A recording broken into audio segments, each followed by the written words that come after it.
Good day, everyone. Our topic in this session are forms and innovations in assessment. Our session objectives: number one, define the types of forms and innovations assessment. Number two, identify the benefits of forms and innovations assessment. And number three, create an assessment using the SOLA framework. Before we start with our discussion, let's have a short assessment using Kahoot presentation. Allow me to stop share my presentation, and I will present my Kahoot application. And please join me to answer this question. You may chat your answer with true or false. Okay, I will type my nickname. Okay, here we go. So, Magister Service Assessment quizzes in 2, 1. True or false? Assessment is a vital part of the teaching learning process.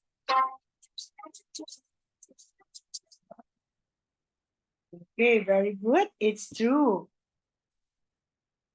Number 2, teacher must adapt their instructions to suit the present day learning for educational objectives.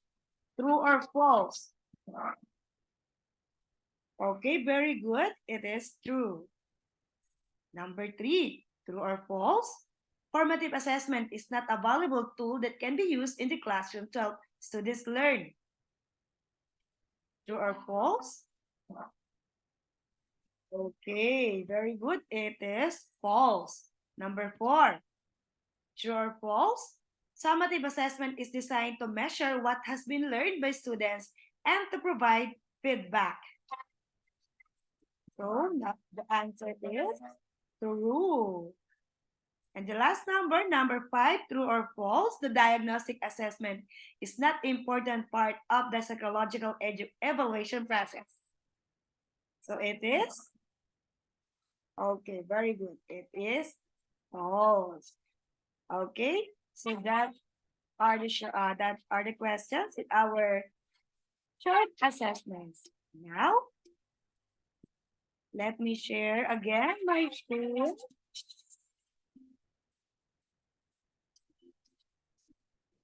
Wait for a while.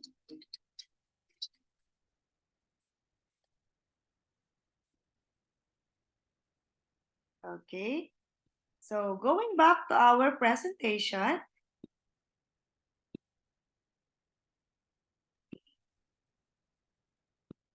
So now, I have a video presentation about an assessment. Take note of the question, why does school need so many types of assessment? Please watch the video presentation. No one likes to waste time. That's why educators say assessments are so important. They provide valuable data that helps teachers stay on track with what they're teaching and how they're teaching it. An assessment is like something the teacher gives you, like a do now or assignment that they grade to see where you are at the point at the school year. Without this information, teachers risk losing valuable classroom time. For example, teaching content that students have already mastered, or expecting a student to learn a skill he or she is not yet ready to learn. But the very best teachers among us are constantly using all the data that they can gather, collaborating with their colleagues, and going back to the classroom to deliver instruction in a way that's best suited for the student, but also perhaps in a way that they hadn't done in the past. But why do schools need so many different types of assessments?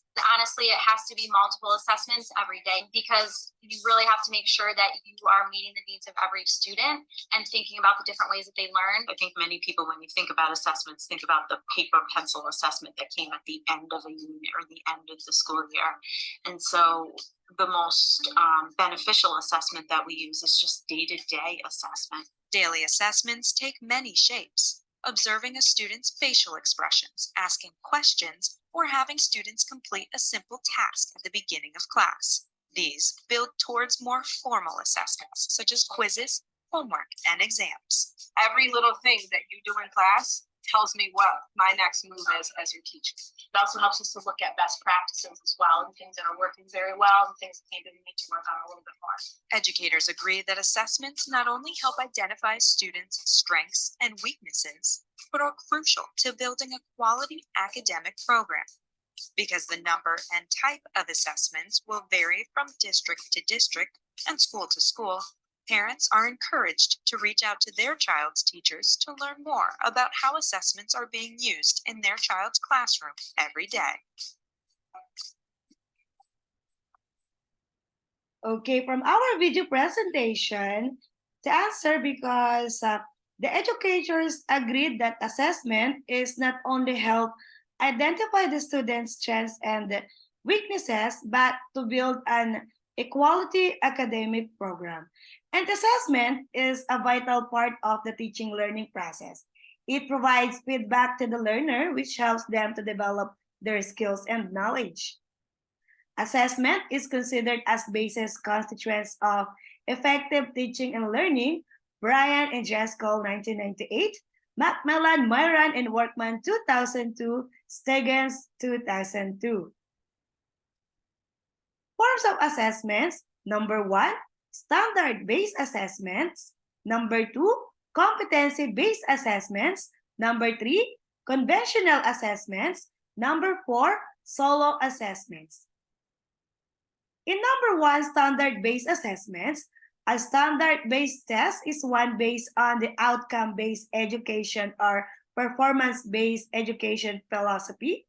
Assessment is a key part of the standards reform movement. The first part is to set new higher standards to be expected of every student. Then the curriculum must be aligned to the new standards. Finally, the student must be assessed if they met these standards of what every student must know and be able to do. And number 2, competency-based assessment. A process of determining the capability of a learner to apply set of related knowledge, skills, values, and attitudes required to successfully perform tasks. CBA is based on the principles of assessing learners as they use acquired knowledge and skills in a given situation. Aims at providing a way of building the skills, knowledge, attitudes, and values that learners require to perform identified tasks as they go through learning experiences. Types of competency-based assessment: performance tasks, portfolios assessments, self-assessments, and authentic assessments. Performance tasks refer to assessment tasks that allow learners to show they know and able to do in diverse ways.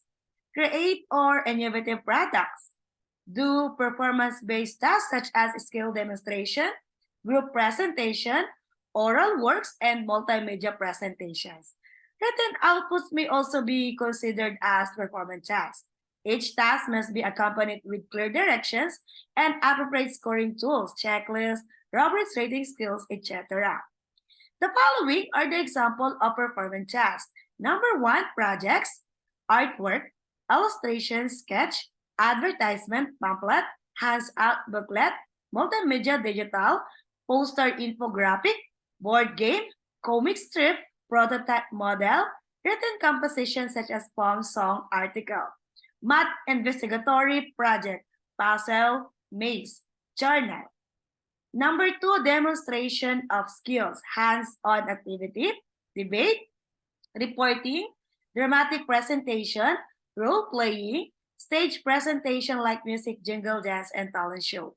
Games such as board game, concept integration, through playing, interviewing a resource person, oral defense, oral recitation, advertisement, or promotion. And in portfolios assessments, it is a systematic longitudinal collection of student work created in response to specific known instructional objectives and evaluate in relation to the set criteria. Parents 2001. It documents the process of learning and the changes that occur during the process. The 3 types of portfolio are working portfolio, showcase portfolio, and the progress portfolio.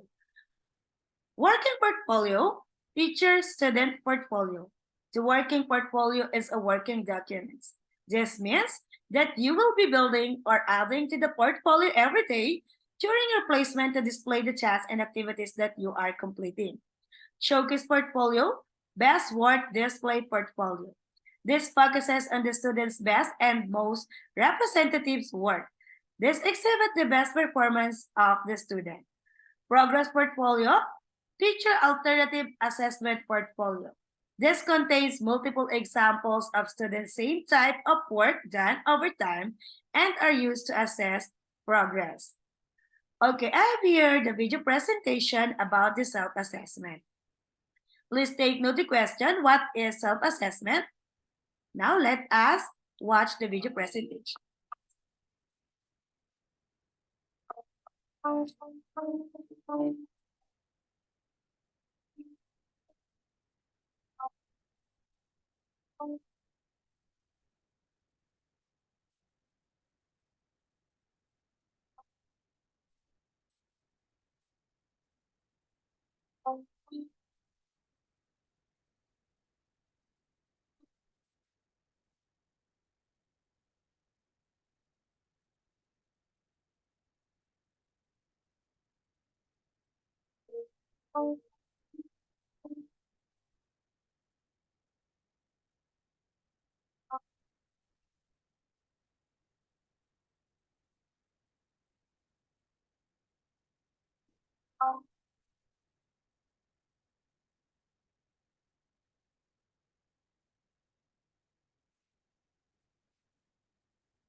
Okay, from the video presentation, self-assessment refers to students evaluating their work and learning processes.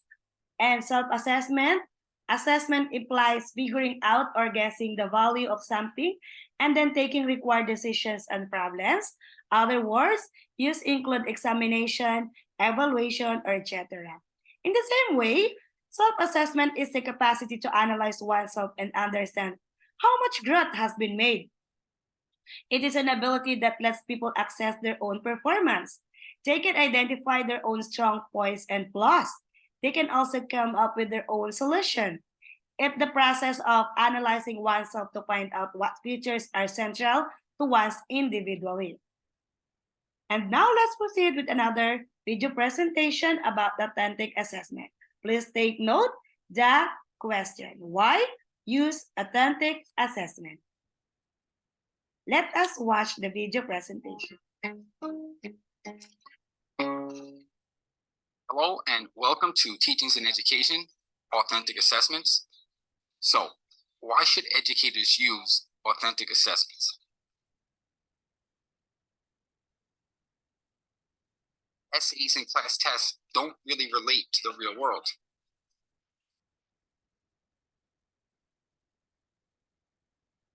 Actual driving test, which is an authentic assessment, is the best way to determine if you're going to be a good driver. Simply passing a written test isn't enough to determine driving ability. Now, how do we incorporate authentic assessments into the classroom? Art class, for example, is based on painting and projects. Art students should be assessed by their artistic talents. The curriculum of many STEM courses today are tailored for authentic assessments. So then try your best to relate these authentic assessments to real life for students. Give students the opportunity for more lab experiments. Next, higher order thinking skills. Now, writing a column for a school paper requires students to evaluate and dissect information. Authentic assessments such as these challenge students to create and solve problems.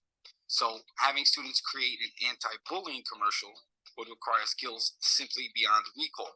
You may allow your students' imagination to create their own assessments. Next, they must apply learned knowledge. Overall, we want our students to have successful careers, and all students must one day apply what they learned in school to the work setting. Doctors not only learn anatomy, but they must apply that knowledge to their patients. Real life does not occur in multiple choice questions. Real life does not occur in essays. Lastly, rubrics. Rubrics are mostly tied to authentic assessments. Rubric design may vary, whether it be holistic or objective. Authentic assessments are very subjective in nature, so rubrics are needed to set criteria and to set goals for these authentic assessments. Okay, from our video presentation, authentic assessments are the best way to determine life achievements. And authentic assessment also is a form of assessment in which students are asked to perform real-world or realistic tasks that demonstrate meaningful applications of essential knowledge and skills.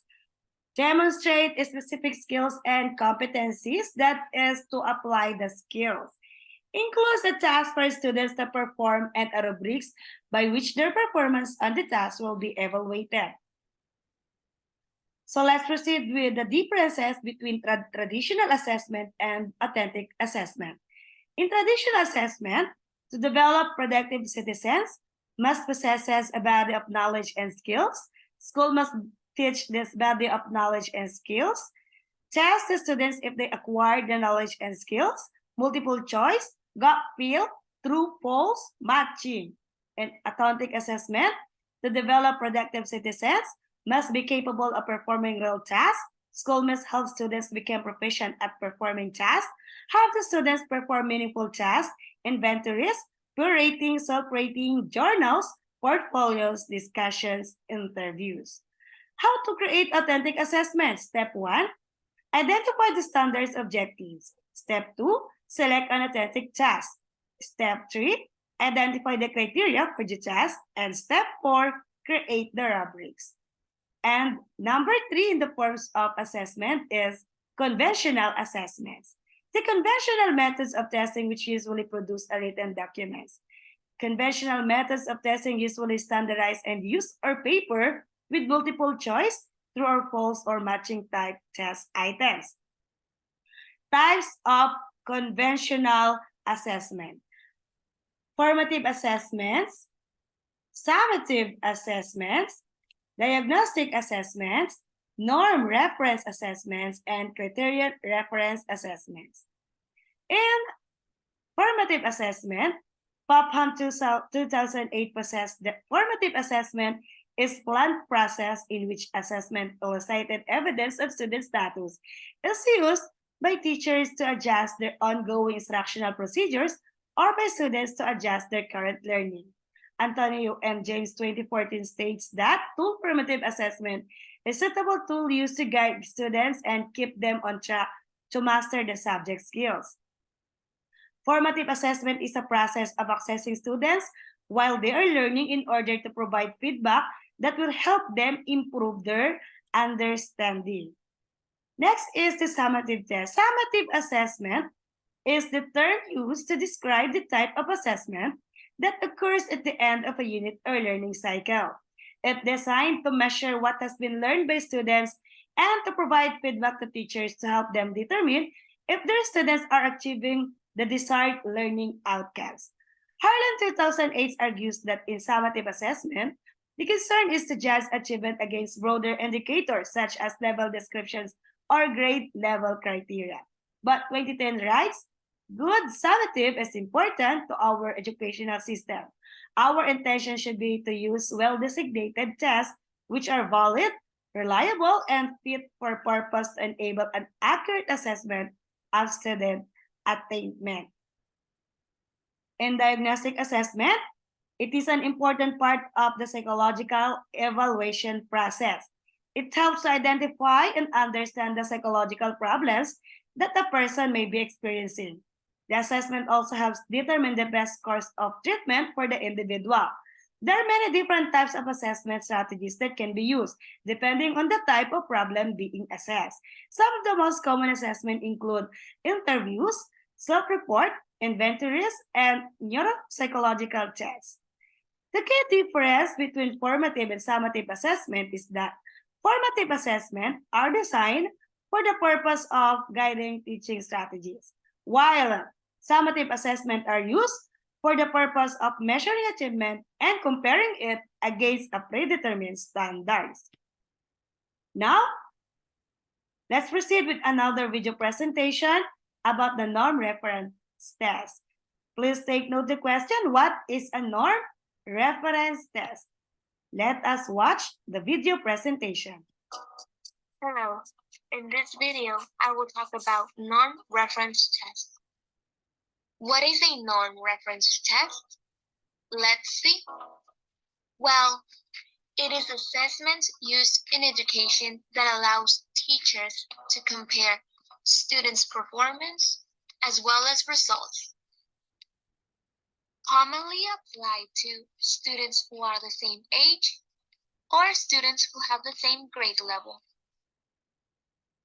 The purpose of this test is that it helps classify students where they stand. It also compares performance and results, and it identifies students' abilities and disabilities. This test is used for measuring. It measures skills and ability, like reading and writing. This test is also used for identifying.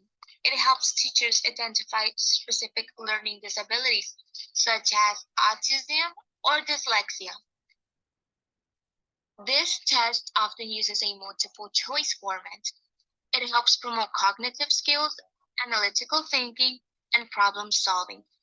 Some examples can be the SAT or the IQ test. Let me show you a quick example. We have Olivia, Emma, Sam, and James. The teacher is explaining that the results are by percentage.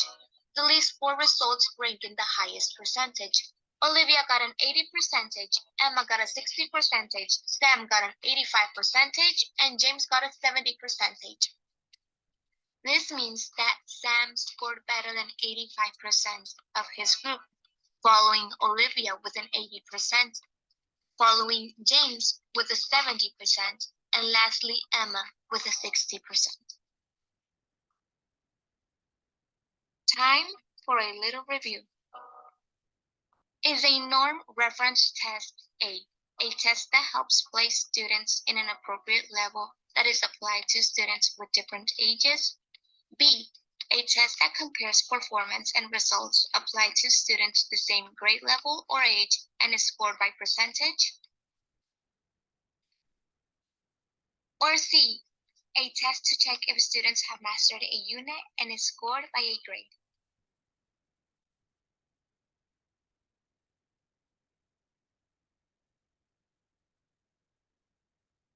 Correct. It's B, a test that compares performance and results applied to students the same grade level or age and is scored by percentage. Okay, from our video presentation, norm reference test is assessment used in education compares student performances and result. And also norm reference assessment refers to standardized tests that are designed to compare and rank test takers in relation to one another. This group contains students in the same grade across the nation or other categories such as special education, disability status, English learners, and more. The key goal of this test is to compare one student's performance to other. Scores are given as rank based on the other student's score, gold medal, silver, bronze medal, assesses large number of students, take a longer time to create. And the last is criterion reference assessment. Compares a student's knowledge and skills against a predetermined standard, cut scorer, or another criterion. Most tests and quizzes that are written by school teachers can be considered criterion reference tests. Called mastery tests, anyone who meets criterion can get the high score. Teacher-made or formative assessment test. Goal is to measure student skills. Test score is given in percentage. Let us compare the norm reference test and criterion reference test. Norm reference test may measure the acquisition of skills and knowledge from multiple sources, such as notes, text, and syllables, while criterion reference tests measure performance on specific concepts and are often used in a pre-test or post-test format. In the norm reference test, we measure students' abilities with their classmates, while criterion reference test, we measure students' performance by setting specific criteria. In norm reference test, score is generally given in percentile, a grade equivalent score, while in criterion reference test, score is given percentage. Okay, before we proceed to the last number of forms in education, which is a solo assessment, let us discuss quickly Bloom's taxonomy. Bloom's taxonomy is named after the leader of a group of academics in 1956, Benjamin Bloom. There are 6 categories to Bloom's taxonomy: knowledge, comprehension, application of the knowledge acquired, synthesis, analysis, and evaluation. The lower order thinking skills or lots involve memorization, simple recall of concepts, while the higher order thinking skill has required applying and working on that acquired knowledge. We have here the Bloom taxonomy 1956 and 2001. As we can see, on 1956, on the top of the pyramid is the evaluation, while in 2001, it's create. And following by 1956, evaluation followed by synthesis, and 2001, create followed by evaluate. Now let's have the video presentation about the solo assessment. Please take into question what the meaning of solo. Let us watch the video presentation.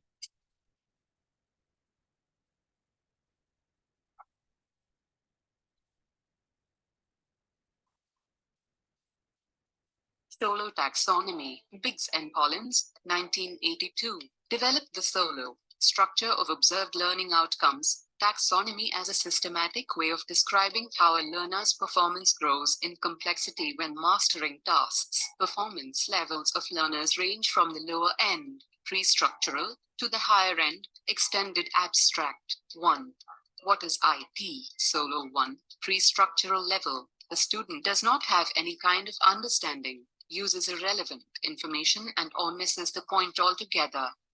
Solo 2, unistructural level. The student can deal with one single aspect and make obvious connections. The student can use terminology, recite, remember things, perform simple instructions, algorithms, paraphrase, identify, name or count. Solo 3, multistructural level. The student can deal with several aspects but these disconnected. He or she is able to enumerate, describe, classify, combine, apply methods, structure, execute procedures, etc. Solo 4, relational level. The student may understand relations between several aspects and how they might fit together to form a whole. The understanding forms a structure and may thus have the competence to compare, relate, analyze, apply theory, explain in terms of cause and effect. Solo 5, extended abstract level. The student may generalize structure beyond what was given, may perceive structure from many different perspectives, and transfer ideas to new areas. He or she may have the competence to generalize,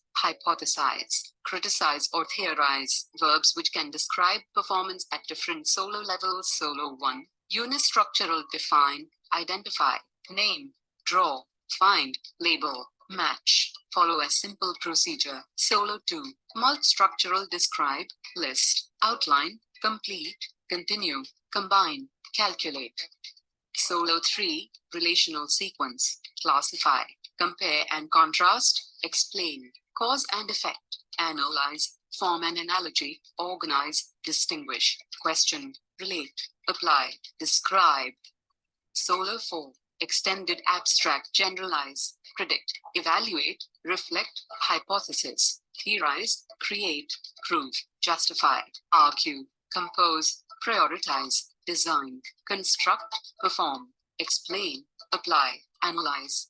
While the solo taxonomy can help identify levels of progression with learning, Biggs, 1999, also identifies characteristics of students that signal whether they are adopting a deep or surface level approach to learning. Applying solo taxonomy, the following is an example of the intended learning outcomes, ILOs, written for a biology class using the solo taxonomy. Note, then term intended learning outcomes is interchangeable with the terms learning outcomes and learning objectives. At the end of the course, the student is expected to be able to calculate solo 2. Recombination frequencies, segregation ratios, inbreeding coefficients, Hardy-Weinberg frequencies, evolutionary equilibria, heritabilities, etc. Explain, Solo 4, and apply, Solo 3, linkage analysis, including mapping of genes on chromosomes, describe, Solo 3, and analyze, Solo 4, simple patterns of inheritance, that is through analysis of pedigrees. Describe, Solo 3, and explain, Solo 4, the concepts of genetic variation, mutation, inbreeding, genetic drift, and natural selection. Describe, Solo 3, and explain, Solo 4, evolutionary processes. Analyze, Solo 4, the inheritance at several genes simultaneously. Explain, Solo 4, how inbreeding and population mixture influence genetic structure, adapted from Brabrand and al. 2009. Okay, from our video presentation, the meaning of solo is structure of observed learning outcomes. It was popularized by Kevin F. Collis and John B. Biggs in 1982 in the book Evaluating the Quality of Learning, the Solo Taxonomy. It is a framework for understanding with 5 levels where each level embraces the previous but adds something more. Use solo in structuring responses to questions in a multiple choice test format. Use solo to describe the degrees of correctness of responses given to the question in a test. Use solo in scoring, interpreting, and communicating test results. The solo taxonomy contains 5 levels of knowledge from simple to complex. Solo in questions, pre-structural, fail, misses point, no understanding shown at all, unistructural, identify, name, follow simple procedures, what is, yes, no answer, multi-structural, combine, describe, enumerate, less, perform serial skills, more than one answer possible, how does this, what is this about, relational, integrate into structure, analyze, apply, argue, compare, contrast, criticize, explain, cause, relate, justify. If this, then why? Why does this? What effect does? Why is this important? How does this part relate to? And extended abstract, generalize to a new domain. Create, formulate, generate, hypothesis, reflect, theorize. What do I think would happen if? How can I use? How can I apply, relate this to? Now I know this, what new things I move on to. Okay. I have here the example of solo framework from the MELT identify the genre of the material viewed, CPD and KD level conceptual analyze. Take down notes on an inspiring story being aired in a documentary television program. Which viewing materials fit the purpose? Flash report, Encantadia, Chica Minute, letter B. Chica Minute, 24 oras, eyewitness. Letter C, reporter's notebook, Kapuso mo, Jessica saw, eyewitness. Letter D, eyewitness. Reporter's notebook, 24 oras. Option A, flash report, Encantadia, Chica Minute, pre-structural, no point. The learners peak viewing are all outside the target objective. Option B, Chica Minute, 24 oras, eyewitness, instructional, 1 point. The learner selected one correct answer among the given choices. Option C, reporter's notebook, Kaposumo, Jessica Soho, eyewitness, relational, 3 points. The learners choose all the correct viewing materials for the said purpose. And option D, eyewitness, reporter's notebook, 24 oras, multi-structural, 2 points. The learners got two correct examples of viewing materials. And here the answer is option C, because the learner choose all the correct viewing materials for the said purpose. Okay, let's have a short assessment. You may chat your answer true or false. Assessment is a vital part of the teaching learning process. True or false? Number 2, performance task means that you will be building or adding to the portfolio every day during your placement to display the tasks and activities that you are completing. Number 3, self-assessment is the capacity to analyze and understand how much growth has been made.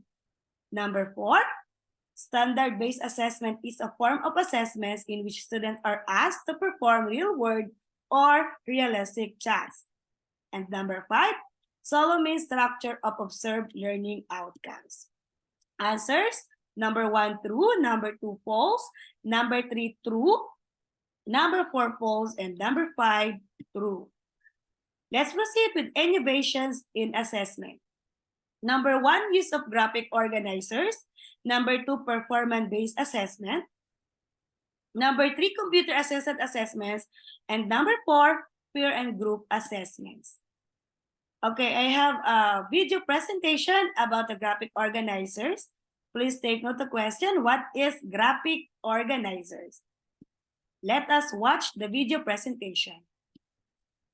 Hello and welcome to Teachings and Education, Graphic Organizers, a teaching strategy. Organize knowledge and ideas using semantics and symbols. So let's first consider why educators should use graphic organizers. Graphic organizers are research-based and have been effectively used for years in education. Graphic organizers can be used in almost any grade level and any subject as well. Students get bombarded with information each lesson, and unfortunately, they often can't make connections between the information. Graphic organizers help students make connections between ideas and information. These organizers can also be used as a tool for students to study and review information. With graphic organizers, the information is concise and broken down into visual format. Teachers can use graphic organizers as classroom assignments as well. Get the kids working actively. We can now take a look at some different types of graphic organizers. The first type is a comparison graphic organizer. The most famous and common example is the Venn diagram. It's two overlapping circles with similarities placed in the overlapping section. The next type is a concept geo. Several examples include spider webs, mind map, webbing. You have a central idea with supporting ideas branching off. The next type is a descriptive organizer. A T-chart is probably the most familiar example. It has been used to describe attributes of various living things, but also used as a comparison using pros and cons. The fourth example is a sequence graphic organizer. Sequence graphic organizers have to do with timing. A great example of a sequence geo is a chain of events organizer. Right now, I'll walk you through a filled out example of a cause and effect graphic organizer, which is most frequently used in a social studies course. Here is the outline of what the organizer should look like. It has 3 circles, 3 arrows, and 3 boxes. The circles are the causes, the boxes are the effects. We'll use, for example, the Revolutionary War. You have British troops placed in Boston streets. That leads to the Boston Massacre and the murder of Crispus Attucks. Next was the Stamp Act, enforcing taxes on the colonies. That led to the rebels terrorizing tax collectors. And lastly, Thomas Paine writes a book called Common Sense. which helped spark and galvanize the revolution.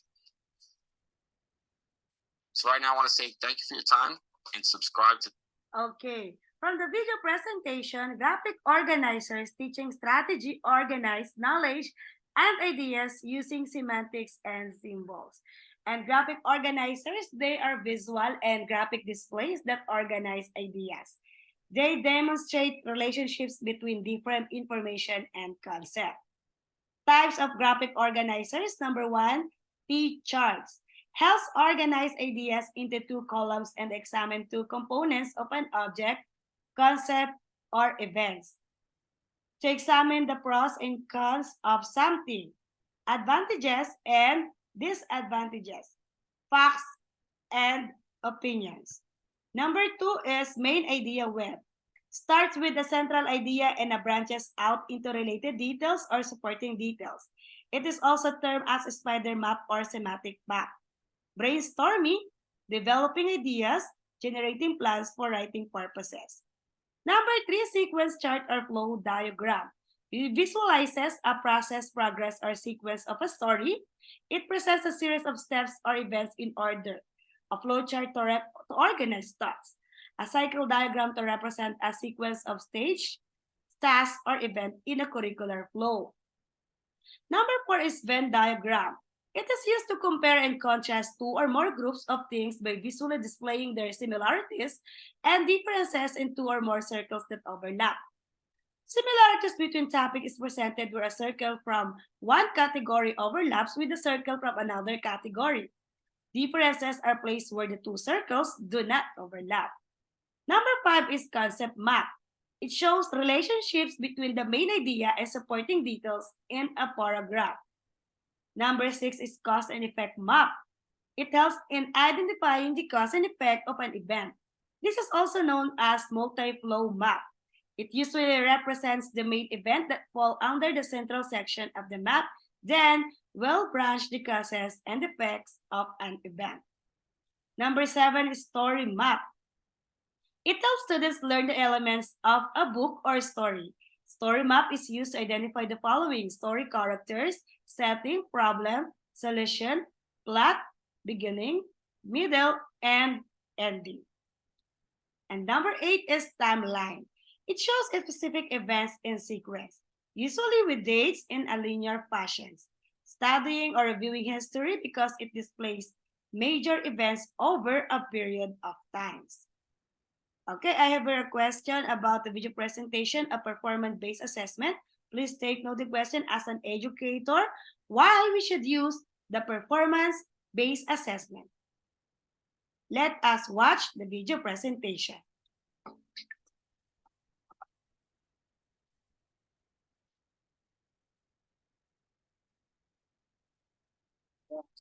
Assessments, student learning and assessment aligned to real-world challenges. As educators, why should we use performance-based assessments? Well, although our students are not yet adults, one day they will become adults. And as educators, we must prepare our students for life outside of school. Multiple choice and essays are not usually tasks required for careers. Instead, careers focus more on performance. Performance-based assessments are not your typical long-winded midterm exams. Students get bored of everyday learning. Next, how to implement performance-based learning and assessments into the classroom. For the most part, these assessments take time to plan, implement, and assess. So provide sufficient time for tasks.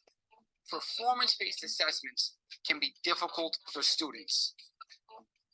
Be sure to offer thorough feedback and be there as an educator to facilitate learning during the activity. Offer students guidance through these meaningful tasks. Now, performance-based assessments inherently have cognitive rigor. This type of learning requires higher order thinking. Learning tasks are beyond rote memorization. And performance learning provides students the freedom they need to think independently. Students apply, analyze, and create with this type of learning. Next, the performance tasks. And here are some guidelines. Teach students the required knowledge first. Number 2, create and distribute the rubric. And lastly, provide freedom within the task to foster creativity. And finally, here are some examples of performance-based assessment tasks. Science labs are great performance activities.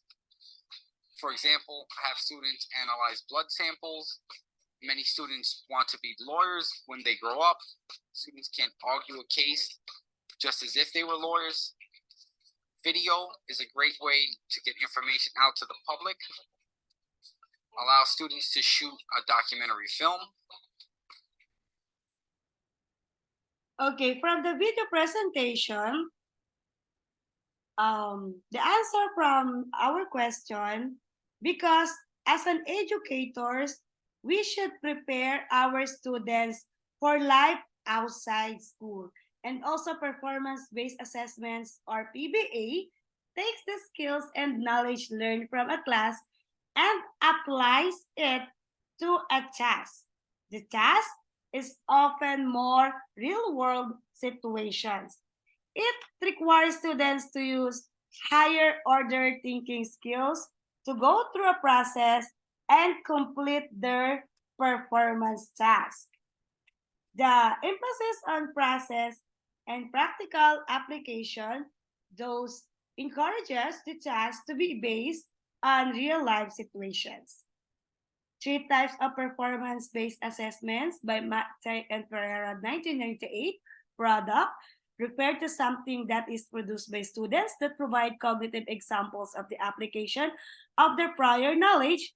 Examples are brochures, video clips, and mini projects.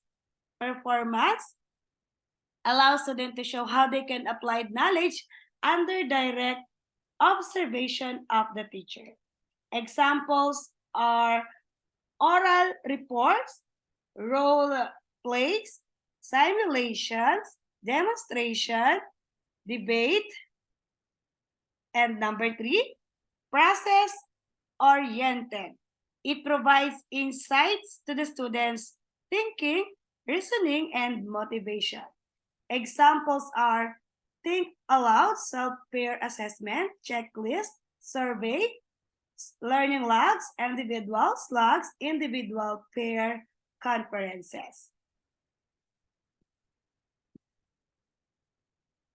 Let's move on with number 3 in innovation in assessment, which is the computer-assisted assessment, or CAA. Computer-assisted assessment has considered potential but to ease assessment load and provide innovative and powerful modes of assessment from 1997. It is a common term for the use of computers in the assessment of students' learning. Computer-assisted assessment is another name for the computer-aided assessment. CAA includes all forms of assessment students' progress, whether summative or formative. This covers both assessment delivered on computer, either online or on a local network. CAA are marked with the aid of computers, such as those using optical mark reading, OMR. There are a number of open source online tools to handle exams conducted on OMR sheets. CAA can be viewed in a few different ways. Technically, assignments that are written on a computer and research online are computer-aided assessments. One of the most forms of computer-aided assessment in terms of e-learning in online quizzes or exams. Let's proceed with another video presentation about peers assessment. The question is, why students need to assess themselves or their peers? Let us watch the video presentation.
Okay, from the video presentation, the answer is because it helps them to be active and engaged in their learning.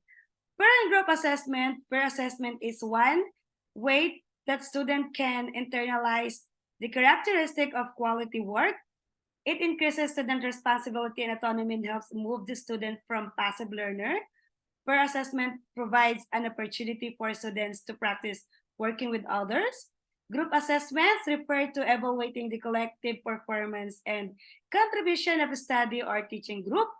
Unlike individual assessments, where you measure one person's skills or knowledge, group assessments aims to gauge the effectiveness of the group as a whole.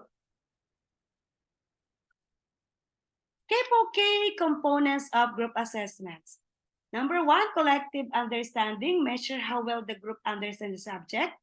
Number two, participation, check if every group member is actively participating. Number three, collaboration, evaluate the level of teamwork. Number four, communication, are group members clear and effective their communications? Okay, let's have a short assessment. Number one, you may type agree or disagree in our chat box. Number one, graphic organizers are visual and graphic displays that organize ideas. Number two, Venn diagram help organize ideas into two columns and examine two components of an object, concept, or events. Number three, performance-based assessment takes the skills and knowledge learned from a class and applies to a task. And number four, self-assessment provides an opportunity for students to practice working with others. And number five, group assessment refers to evaluating the collective performance and contribution of study or teaching group. Answers: one, agree. Number two, disagree. Number three, agree. Number four, disagree. Number five, agree. Okay, for our closure assessment is today's means of modifying tomorrow's instruction by Carol and Tomlinson.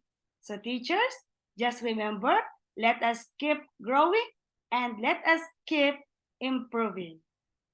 Thank you and God bless.